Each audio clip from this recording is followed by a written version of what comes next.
Perkenalkan, nama saya Despani Diki, NIM 201010417155, kelas A2, mata kuliah analisis lingkungan bisnis.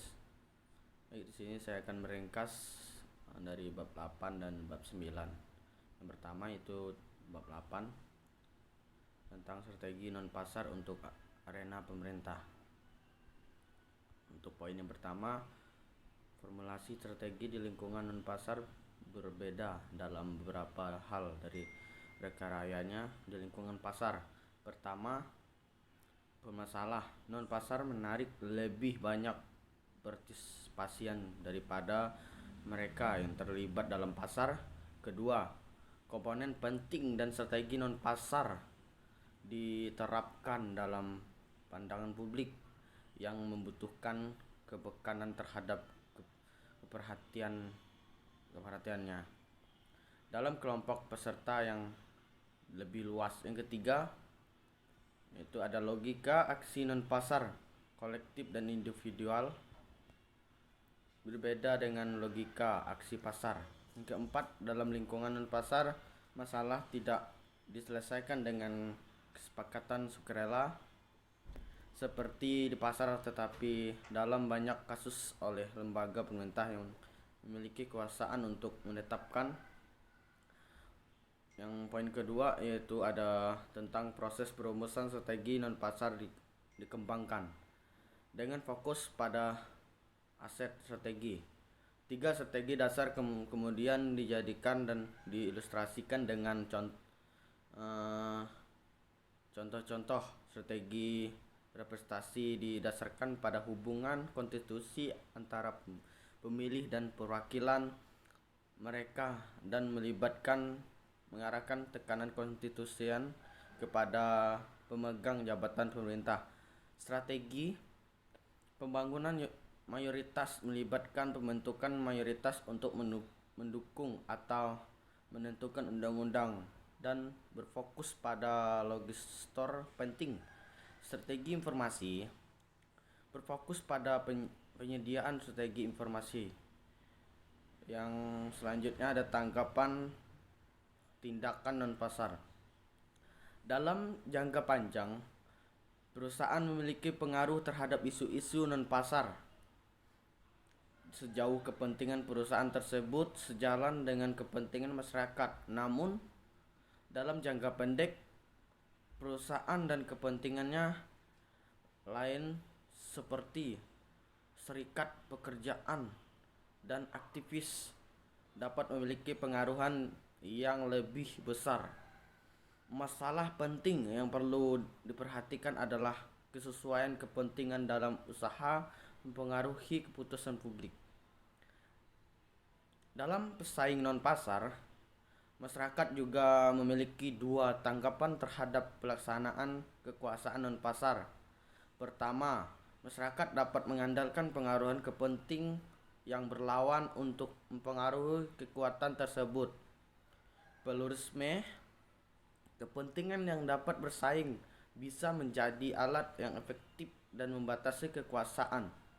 Tetapi partisipasi bisa asimetris karena masalah penanggungan bebas dan biasanya dikeluarkan untuk mengagresir dan melakukan tindakan non pasar. Kritik atau tindakan bisnis non pasar, saran bisnis dan kepentingan publik. Salah satu kritik terhadap tindakan non pasar oleh bisnis adalah tindakan non pasar yang dilakukan oleh perusahaan tersebut dapat bertentangan dengan kepentingan publik. Apakah yang menjadi kepentingan umum sekali menjadi subjek ketidaksepakatan yang mendasar. Yang selanjutnya ada poin yang kepemilikan manajemen. Kritik ketiga terhadap aktivitas non pasar bisnis berfokus pada manipulasi. Manipulasi dapat mengambil 2 bentuk dasar. Seorang mengakibatkan partisipasi yang keliru atas aktivis yang sejak dilakukan berdasarkan pada ketidaktahuan, kekuatan, atau bias. Sebagaimana dibahas di bab 8, memberikan informasi yang salah atau menyesatkan tidak akan dapat memberikan manfaat dalam jangka panjang. Contohnya adalah CEO, perusahaan tembakau yang telah bersumpah dalam sidang Kongs bahwa CEO tersebut percaya bahwa merokok tidak membuat orang ketagihan. Yang selanjutnya ada poin perumusan strategi non pasar manajer dan strategi non pasar. Karena pentingnya masalah non pasar bagi kinerja perusahaan, tanggung jawab untuk merumuskan strategi non pasar pada akhirnya terletak pada manajemen. Dari level bahwa perusahaan, masalah non pasar sering dilihat sebagai komplikasi yang disesalkan, yang merugikan otonomi dan membuat sakit kepala. Yang selanjutnya ada analisis non pasar. Analisis non pasar membentukkan dasar untuk strategi yang efektif berdasarkan bagian 1 bab 6. Analisis non pasar mencakup komponen-komponen berikut, yaitu yang pertama, menilai karakteristik masalah dan di mana posisinya dalam siklus hidupnya. Yang kedua, mengidentifikasikan kepentingan yang terpengaruh oleh masalah tersebut. Yang ketiga, menilai motivasi dan insentif. Yang keempat, menganalisis kemungkinan pemerintah atau permintaan dan penawaran tindakan dan pasar. Yang kelima, yaitu ada menilai sifat politik dari masalah tersebut. Yang keenam, yaitu ada mengidentifikasikan arena kelembagaan di mana masalah akan ditangani. Yang ketujuh, yaitu ada menilai karakteristik kelembagaan. Yang kedelapan, ada mengidentifikasi pembaku kepentingan kelembagaan dan konstitusi lainnya, serta kepentingan kebijakan jika masalah terutama distribusi atau matriks Wilson-Lovie. Yang selanjutnya ada poin strategi non pasar umum.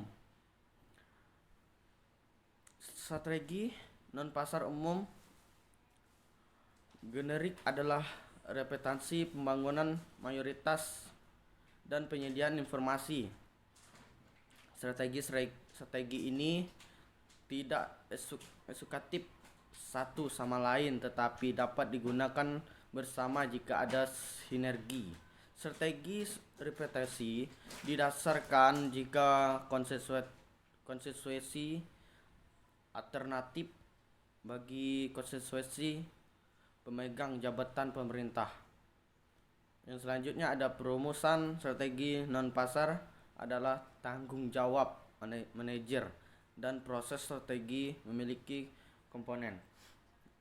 Yang pertama ada analisis non pasar di bab 6. Yang kedua ada spesifikasi tujuan utama dan tujuan kontingen. Yang ketiga ada pemilihan arena kelembagaan. Yang keempat ada formulasi strategi. Yang kelima ada pengembangan dan pemanfaatan non pasar termasuk rantai sewa. Yang keenam ada implementasi di bab 8. Selanjutnya bab 9.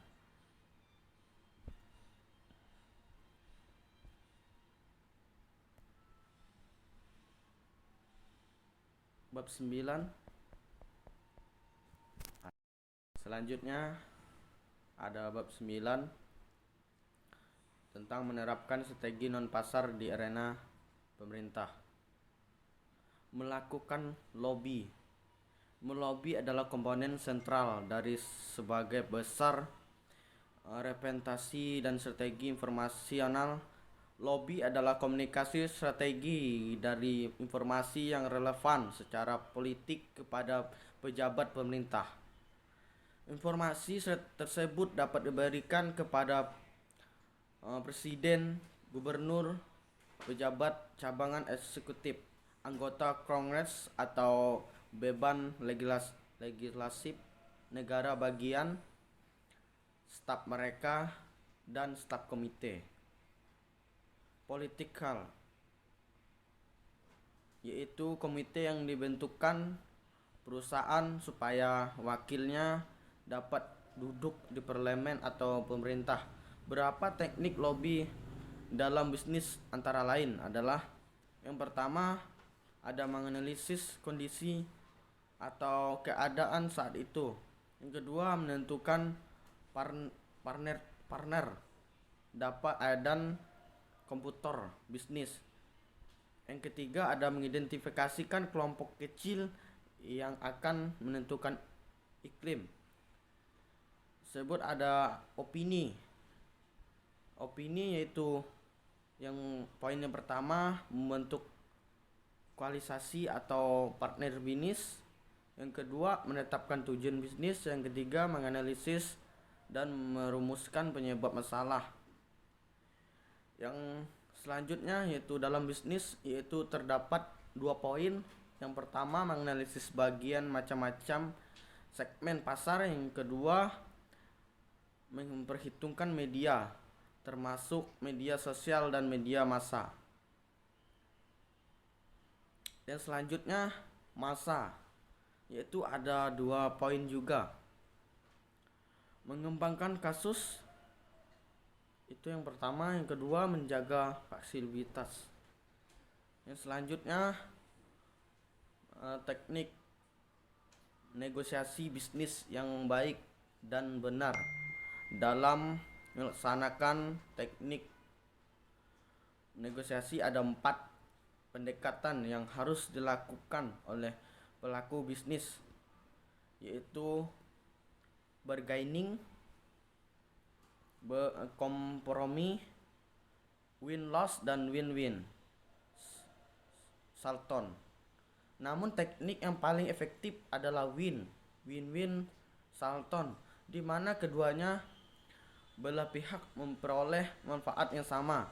Dalam teknik win-win salton, pihak lawan tidak dipandang sebagai kompetitor bisnis, tetapi dipandang sebagai mitra bisnis yang pada akhirnya akan memunculkan hubungan jangka panjang yang harmonis.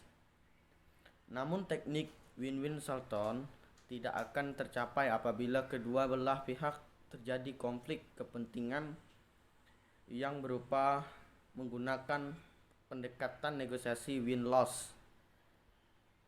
Terdapat 4 pendekatan dan gaya negosiasi tertanggung dari situasi yang dikelompokkan dalam kategori di bawah ini, yaitu ada 4 poin. Yang pertama, kerjasama dengan kompetisi. Yang kedua, kekuasaan dengan kepercayaan. Yang ketiga, distori komunikasi dengan keterbukaan. Yang keempat, ada egoisme dengan kepentingan bersama. Yang selanjutnya, poin selanjutnya yaitu ada tawar-menawar, bargaining. Pada beberapa masalah non pasar, sebuah perusahaan atau asosiasi industri memungkinkan terbuat dalam perundingan ekspektasi atau implisit dengan ketua komite dan kongres, badan administratif, dan gunung putih. Yang selanjutnya, waktu dan fokus. Lobby harus sesuai dengan tahapan proses atau legislatif. Beberapa kepentingan dimulai lebih awal dan bekerja dengan anggota Kongres dalam menyusun undang-undang baru. Sekian peringkasan saya. Terima kasih.